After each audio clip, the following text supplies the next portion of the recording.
A very impressive victory against obviously a very dangerous opponent. So certainly banged up a little bit as you sit there, but how do you feel about the result and your performance overall? Yeah, obviously I'm very happy with it. I always look like this after fights, like this show. Plus, I had a firefight with Costa, so it shows a little bit. I'm very, more than the win itself, I'm happy with.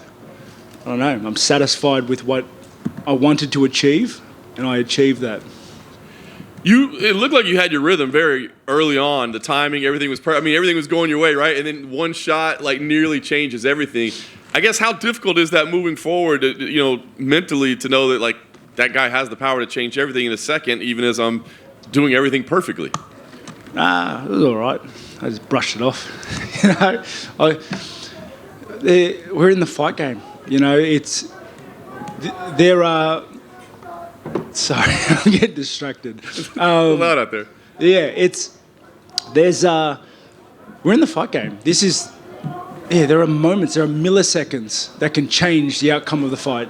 You can't let off for a second, for a millisecond. And sometimes, as you said, you'll do everything right and he'll throw a Hail Mary spinning heel kick, capoeira kick, and it'll land.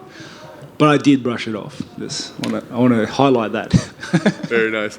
Listen, Dana was here earlier and he said, look, Rob's always in the title mix when we're talking about, performances like that. But there's a lot going on in the division right now. So are you thinking about that? I mean, are you thinking about the title picture and what gets you there faster and things like that? Definitely not, mate. I've been in this game for a long time. I understand the rules and how it's played. The only thing that I'm focusing on is myself, my career, my trajectory, my performances. I think that's a key thing that I took away from this week, and the pressures that I kind of put on myself this week, and the fight itself is just that I've got a grip on the reins. I'm not about to take the foot off the pedal. I'm gonna go home, spend some time with my new daughter, and then just get straight back into it. Love it. That was kind of my last question for you is, I guess, what do you see? We know you always like to go home and have a little time with the family. So do you envision, fighting twice more this year, once more this year? What do you see as the plan? Definitely. I'd definitely like to fight twice more. To be able to jump in again mid-year would be great for me. I want to keep fighting. Like I said, I don't want to take the foot off the pedal. I very much intend to go home to my family and spend some time with my new daughter and my kids and my wife. But mate, if I'm not spending time with them, what am I doing? I'm training. That's all I'm doing. So, yeah, if I'm training and I'm ready, I'm fighting. And gaming is in there too. Yeah, it is. But I can't. I've got 5 kids, mate. I can't get anywhere near as much as time doing that as I want to. Hey, Rob. Is Strickland is that the most logical opponent for you next, do you think? Or are you kind of keeping your options open?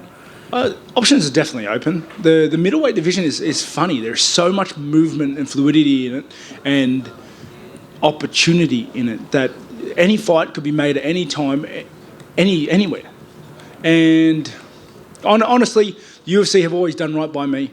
I've never had to pick my opponents. They've always been laid out in front of me, and I'm not about to change the way I conduct business just now.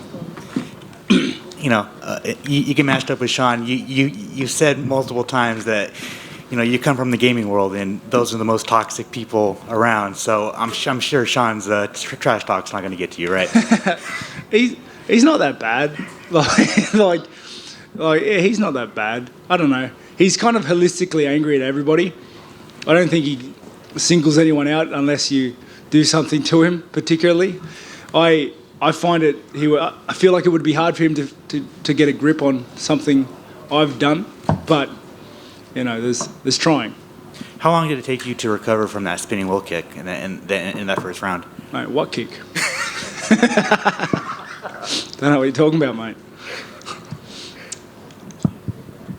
Robbie, I know you got the win for Australia, obviously, but Volkanovski didn't quite do that. And I just want to ask you, did you get to see his fight in the locker room or in the back, or what was your reaction to it? I was getting pushed around a little bit in the back there at the time, but I did see the finish. And I saw snippets. I was trying to watch it whenever I was given a chance. Mate, Taporia's got good hands. very good hands. And, mate, that's the game we're in. That's the stakes. Fortunately, one man loses, one man wins. And he's been at the top of the game for so long. I don't count that Makhachev fight like with much weight because of the circumstances that were around it. But no, he's done so much work in that division. Probably the most dominant featherweight champion ever. And I know there was potential talks of this fight that just happened. Kind of occurred a while ago on an Australia card, and unfortunately for you, it couldn't happen. You couldn't compete on that card. So is the goal for you this year to compete in Australia again, or is that just something that... Oh, definitely. If there's a card in Australia, I'm jumping on it.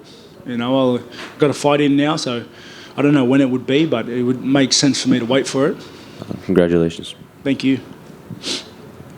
Rob over here. Correct me if I'm mistaken, is this your first time fighting in California? It is. How did you enjoy the experience with us out here? Mate, the crowd were wild. Absolutely wild. Even at the press conference and the weigh-ins, they were wild. And I've fought a lot of places, and I've got to say, this is up there, top two.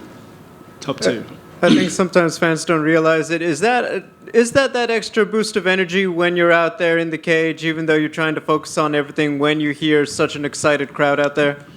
Mate, when I'm in the octagon itself, I don't really hear much. I think I hear the ahs and oohs when you land shots, but it really does become background noise because, I don't know, in my fight it was happening every 10 seconds. There was a lot of ahs and oohs. Congratulations. Thank you. Hey Rob, over here. Where are we? I was getting texts and that from friends back in New York saying they were watching in bars and people screamed for you when you came out in the bars. I've seen people at other shows wearing Reaper t-shirts and Reaper gear, even over here in the States. What do you think it is about yourself that makes you so popular, even over here, away from your home country? I think a big thing is that people can tell fake, and I'm not fake. What you see is what you get, and another thing I believe is I don't try to be likable. I don't try to make people like me. You either like what you see or you don't. And I understand there are heaps of people on the other side of the fence, but I just mind my own business, keep to myself, and try to put on exciting fights for everybody. Thanks everyone. Thank you very much.